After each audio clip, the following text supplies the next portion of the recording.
con él. Lo tenemos acá en línea al doctor Héctor Recalde, abogado especialista en Derecho del Trabajo y exdiputado nacional. Muy buenos días, doctor. Buen día. Buen día, ¿cómo está? Muchas gracias. Muy bien, muy bien. No, al contrario, gracias por llamar. No, gracias a usted por su buena predisposición de siempre de conversar con nosotros. Doctor, antes que nada, antes de entrar en el tema jurídico, derecho laboral, ¿cómo está usted viviendo todo lo que está pasando, esta semana tan convulsionada políticamente? ¿Cómo ve el cambio de ministro? Bueno, la verdad que creo que frente a las enormes dificultades que atraviesa el mundo, la región y el país, me parece que hay como un nuevo lanzamiento, una nueva plataforma de largada después de las manifestaciones de Cristina Fernández de Kirchner, ¿no? Donde, digamos que ella se manifiesta tratando de buscar la unidad nacional frente a los graves problemas que atravesamos, ¿no? Así que es el camino de la reconstrucción de todo lo que se ha perdido, tratar de ir recuperando, y sobre todo me parece a mí que es un buen momento para dejar un poco las pálidas de lado y decir que juntémonos, que tenemos un buen porvenir asegurado. Es decir, en vez de sembrar tristeza, sembremos la esperanza, ¿no? Es un poco lo que me parece que necesitamos para salir adelante, ¿no? Sí, lo que hablamos con mis compañeros de programa es esto, ¿no? Desde la renuncia de Guzmán justamente el sábado pasado, hay muchos sectores, más que nada en los medios de comunicación, que están de alguna manera fogoneando para un desastre económico, para una crisis, como que la gente se empieza a preocupar, a ver qué hacer. Sí, tal cual. Aprovecharon el episodio de Guzmán, que la verdad que no me gusta hacer leña al árbol caído, ¿no? Ya fue bastante clara Cristina al conceptualizar qué significó Guzmán. Quiero recordar únicamente esto, voy a decir. Sí. Que yo lo critiqué a Guzmán, pero hace bastante. Cuando él fue al Yao a rendir cuentas a la Unión Industrial y los sectores empresarios, yo dije casi textualmente, un ministro lo que tiene que hacer es, si quieren escuchar su opinión, que lo vayan a ver a su despacho. No el ir a, digamos, es que es casi como ir al pie, ¿no? Y el acuerdo pero bueno, eso sí. El acuerdo con el FMI, ¿usted cómo estuvo de acuerdo? ¿Estuvo en contra? No, yo tuve mis observaciones. Pero también quiero decir con toda prudencia que de la tribuna todos hacemos goles, ¿no? Hay que estar en el campo de juego para ver las dificultades que hay. Pero a mí me pareció que la verdad que Argentina podría haber tenido una posición más firme frente al Fondo Monetario Internacional. Hay que ser responsable, o el corresponsable de lo que nos están pasando con ese préstamo de casi 50.000 millones de dólares que le dio el gobierno de Macri. Eso provocó un aumento del endeudamiento externo, y las explicaciones que estamos pasando ahora son frutos de eso, ¿no? Tampoco, como decía Cristina ayer, no se trata de tirar la mugre debajo de la alfombra, ¿no? Sí, justamente eso hablábamos hoy en el programa. Realmente estamos condicionados con ese acuerdo y es muy difícil, quizá por más cambio de gabinete, si nos tenemos que mover dentro de ese acuerdo también es difícil porque estamos condicionados por eso, ¿no? Tenemos el FMI que nos revisa las cuentas. Eso es difícil, pero lo que nos ayuda es la unidad nacional. Es decir, si nos ponemos, por supuesto siempre va a haber un grupúsculo que quiere la desestabilización, que están los rumores, recientemente el rumor de la renuncia de Alberto, por ejemplo. Sí. Es decir, si no hay un mejor ejemplo de desestabilización que hablar de la renuncia del presidente, que es una fake news, una noticia falsa, ¿no? Así que bueno, pero frente a eso, la defensa somos nosotros mismos. Es decir, como decía Cristina, bueno, yo soy cristianista, se nota, ¿no? Es la autoconvocatoria, ¿no? Sí. Somos nosotros mismos. Sí, y en realidad, bueno, Cristina, ella ayer en su discurso en el Calafate, ella habla de un acuerdo nacional. ¿Y usted cree con qué sectores se podría lograr un acuerdo? Y si este acuerdo, bueno, obviamente tiene que ser en beneficio del bienestar general de todos, ¿no? Sí, y hay que comenzar desde abajo, además, ¿no? Hay que fortalecer a los sectores más rezagados en este camino de recuperación de derechos. ¿Y con quiénes? Con todos los sectores que tengan la voluntad de contribuir a esto. Es muy amplio. Es decir, los que quieren desestabilizar son minoría. Los que queremos realmente que al pueblo le vaya bien y a la patria también, somos la mayoría, de eso no tengo duda.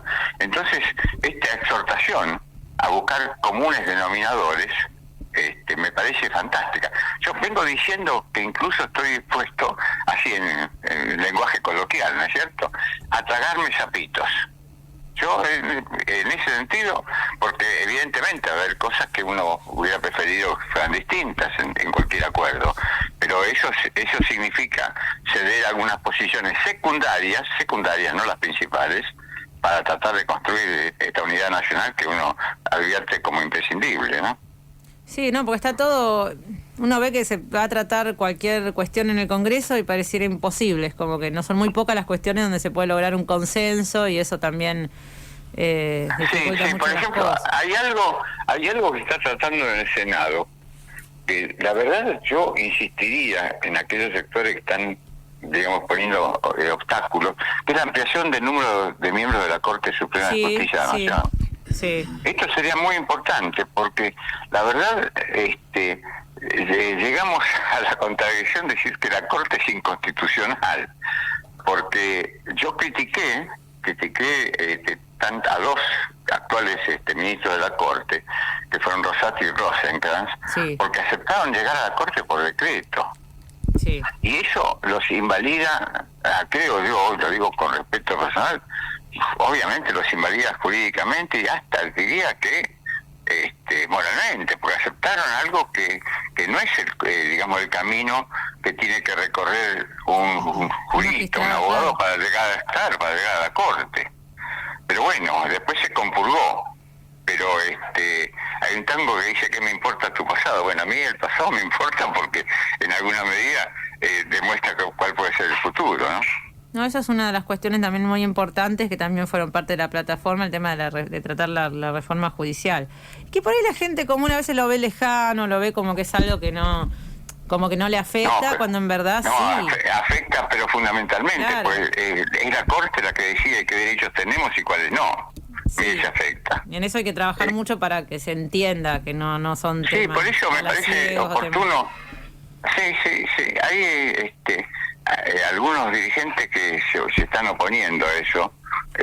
Adolfo Rodríguez Sá, por ejemplo, por quien yo tengo muchísimo respeto, que me gustaría tener un mano a mano con él para ver cómo podemos vencer esa resistencia. Creo que uno de los temas pasa porque él pretendía una corte de 9 miembros y lo que está propuesto ahora son de 25, para hacer más federal la integración también de la corte, que sería bueno.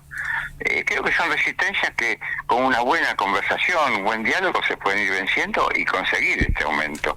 Es decir, ¿sabe por qué? Porque estos 4 ministros de la Corte han convalidado cosas que, como venía diciendo, son increíbles en el ámbito jurídico. Pero bueno, es muy difícil conseguir los números necesarios para destituir a estos 4 miembros de la Corte. Entonces, a partir de eso, se los neutraliza con una ampliación, llevando a 25 los miembros. Lo digo con toda claridad para que no haya nada oculto. Sí.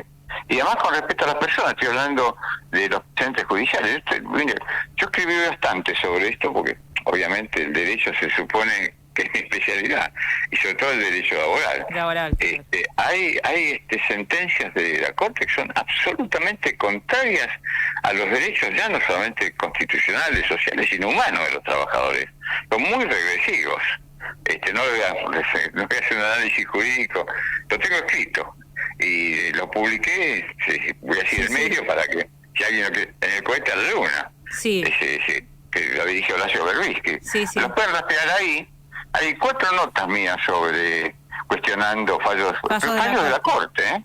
Yo cuestiono, digamos, el pensamiento. Además tengo la experiencia de haber estado también en el Consejo de la Magistratura, así que digamos tiene muchísima experiencia en estas cuestiones. Lamentablemente tengo muchísimos años que me gustaría tener menos, pero bueno, así es la cosa, ¿no? No, pero usted tiene una juventud envidiable, porque siempre está atento a todo y con ganas de charlar, que a nosotros la verdad que nos sirve un montón conversar con usted porque aprendemos constantemente. La verdad es que yo lo que aconsejaría es tener humor, porque el humor te ayuda mucho en esta lucha por la vida, ¿no? Entonces, yo afortunadamente por herencia, seguramente, de mi vieja, tengo muy buen humor. Entonces puedo... Y además mucho respeto por el otro, ¿eh? Claro. Yo puedo discutir con el que piensa, pero diametralmente distinto a lo que pienso yo, y con todo respeto. Y eso me parece que... No, queda fulero, pero me parece que es bueno hacerlo así, ¿no?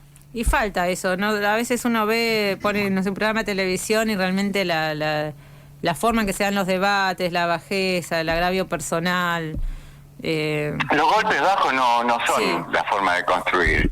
Si yo puedo hablar del otro que piensa absolutamente contradictorio a lo que pienso yo, y hacerlo con respeto, ¿por qué no? Debatir ideas, ¿no? Debatir ideas. Exactamente, de eso se trata. De debatir ideas, pensamientos, opiniones. Y sobre todo, ver que en estas discusiones, en definitiva, está en juego el destino de nuestro pueblo, ¿no? Porque después llegan al Parlamento, ahí se deciden las leyes, ¿no? Y los derechos y los no derechos. Bueno, esto hay que hacerlo. Doctor, hablando del debate de ideas, usted ha manifestado en esta última semana dos cuestiones. Por un lado, la necesidad de aumentar los salarios, ¿no? Y de ir a favorecer a los sectores más rezagados de la suma fija. Sí. Hace rato, hace más de medio año que vengo proponiendo eso, porque me parece muy importante, y lo de la suma fija tiene que ver con ayudar a los más rezagados, porque cuando uno da un porcentaje, sobre todo pensando que los recursos son escasos, beneficia a todos, y yo creo que hay que beneficiar a todos, pero priorizando a los demás abajo, y para eso es útil la suma fija. Sí. Y además por una cuestión de practicidad. El mercado interno ocupa el 70 y el 75% del Producto Bruto Interno. Entonces, si uno le da capacidad adquisitiva a nuestros hombres y mujeres de abajo, no van a abrir una cuenta en el extranjero, ni van a hacer plazo fijo, van a consumir. Claro, y usted esto dice, es un aumento para los trabajadores formales e informales, o sea, también para... Sí, para todo el mundo. Resulta más sencillo para el trabajador formal, pero además uno prevé que puede ser que haya pequeñas y medianas empresas que tengan dificultad para pagarlo. Sí. Entonces, en ese caso el rol del Estado tiene que jugar, y tiene que ver cómo apoya a esas pequeñas y medianas empresas para que puedan pagarlo. ¿Usted está a favor de esto? Bueno, por lo que por este argumento entiendo que sí, pero el tema de que se plantea del salario básico universal, que plantea Grabois y sí, pero eso digamos que es un buen objetivo, pero muy difícil de cumplir. No hay experiencias que digan que den los números cómo hacerlo. No es mi especialidad, pero recojo opiniones de gente que respeto. El objetivo es muy plausible, pero la dificultad en lograrlo también. Me gustaría que exista alguna experiencia de otro país se haya practicado, a ver cómo lo han hecho, ¿no? ¿No cree que de alguna manera se desnaturaliza esto del trabajo como de la cuestión del valor del trabajo, ¿no? Por decir, bueno, es un salario que se le da todo sin trabajar, o sea, no necesariamente. No, está bien. Eso es muy difícil conseguir el equilibrio, por eso digo hay que tener cuidado con lo que uno hace, ¿no? Claro. Porque puede haber contraindicaciones también. Porque el trabajo, cuando yo cuestiono a la Organización Internacional del Trabajo cuando habla del trabajo decente. El trabajo siempre es decente. Lo hacen indecente los que explotan, pero el trabajo es digno, no decente. Digno, claro, sí. Me parece que, digamos, el vocablo hay que cuidarlo, ¿no? El idioma castellano es muy rico como para que uno se equivoque. El trabajo es digno, no decente, es digno. Decente es otra cosa. Doctor, como por ejemplo, cuando se habla de la justicia, hay que hablar del Poder Judicial, porque la justicia es un valor. Y el Poder Judicial está entregado por hombres y mujeres, algunos son excelentes y otros no tanto. Y es verdad, porque decir, mucha gente dice, no hay justicia, la justicia funciona mal. Claro. Sí. Doctor, usted también se manifestó a favor de continuar con la extensión de la doble indemnización y la prohibición de despidos. Ahí perdí porque no se produjo, pero bueno, de todas maneras está el Parlamento. Pero se podría volver a tratar, claro. Claro, me parece que es trascendente cuidar el empleo que existe, además de crear nuevos empleos. porque Perón decía, mi mejor amigo es el que trabaja. Bueno, hay que procurar que todo el mundo pueda trabajar en un empleo, digamos, donde tenga todos los derechos que establece la ley, ¿no? O sea que para usted no fue oportuno sacar estas medidas. No, para mí no. Para mí me pareció que había que prorrogarlo y lo dije, por supuesto.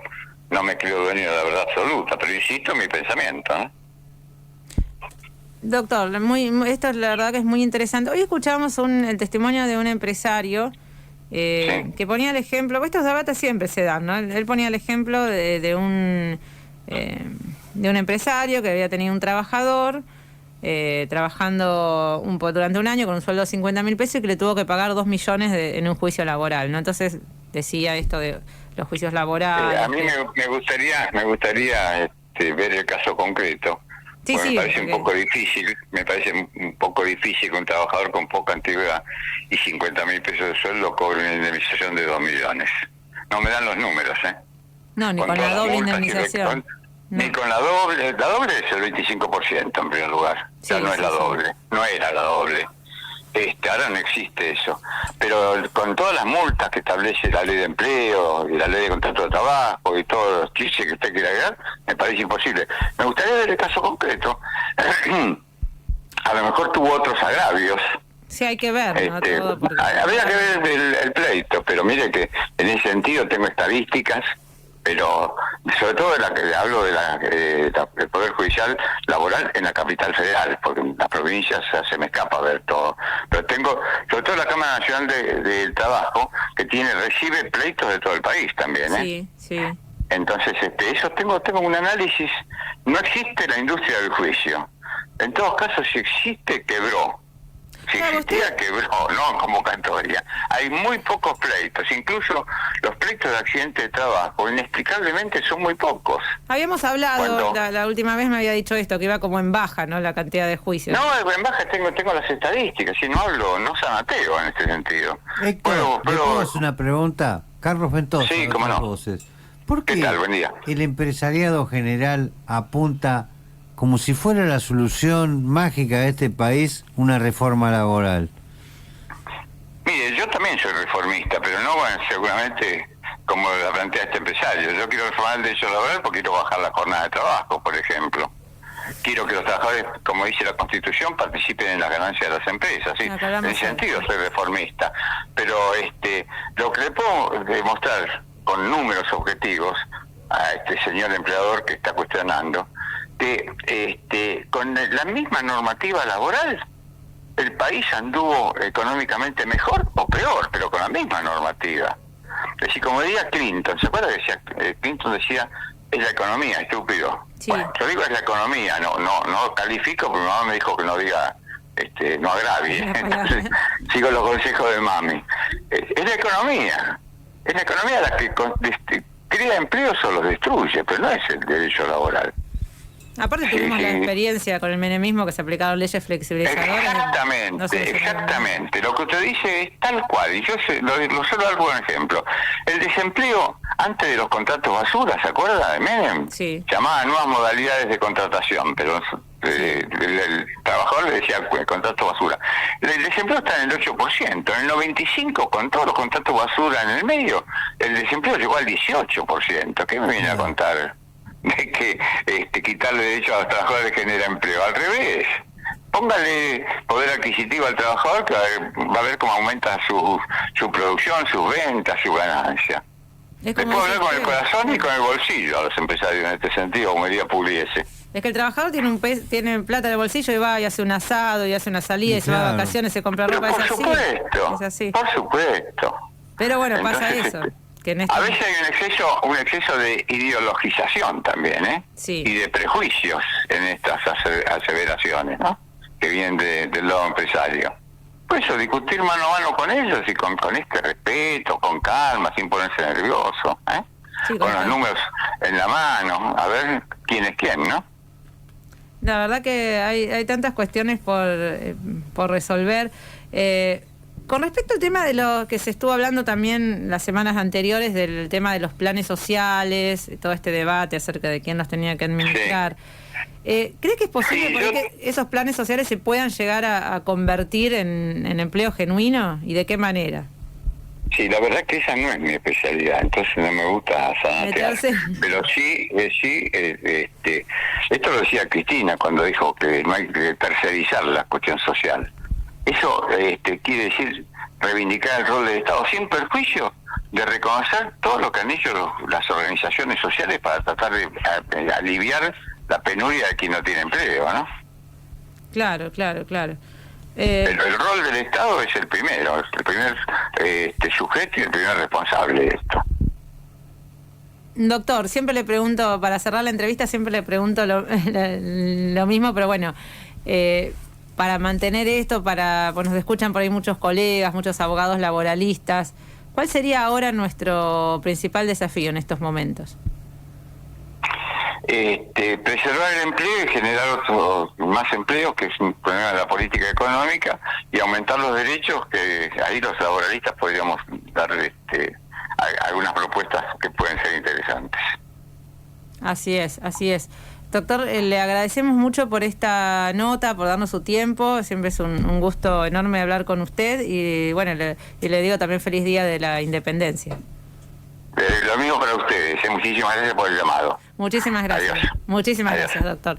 Bueno, estábamos hablando con el doctor Héctor Recalde, muy claro, porque bueno, por su experiencia no solamente como abogado especialista en Derecho del Trabajo, sino también por su experiencia política, ¿no? También tantos años como diputado nacional, haciendo también un análisis de todo lo que de todo lo que está sucediendo, ¿no? Y bueno, él muy contundente a la hora de manifestar que debía, según su punto de vista, se debía extender lo que era la doble indemnización y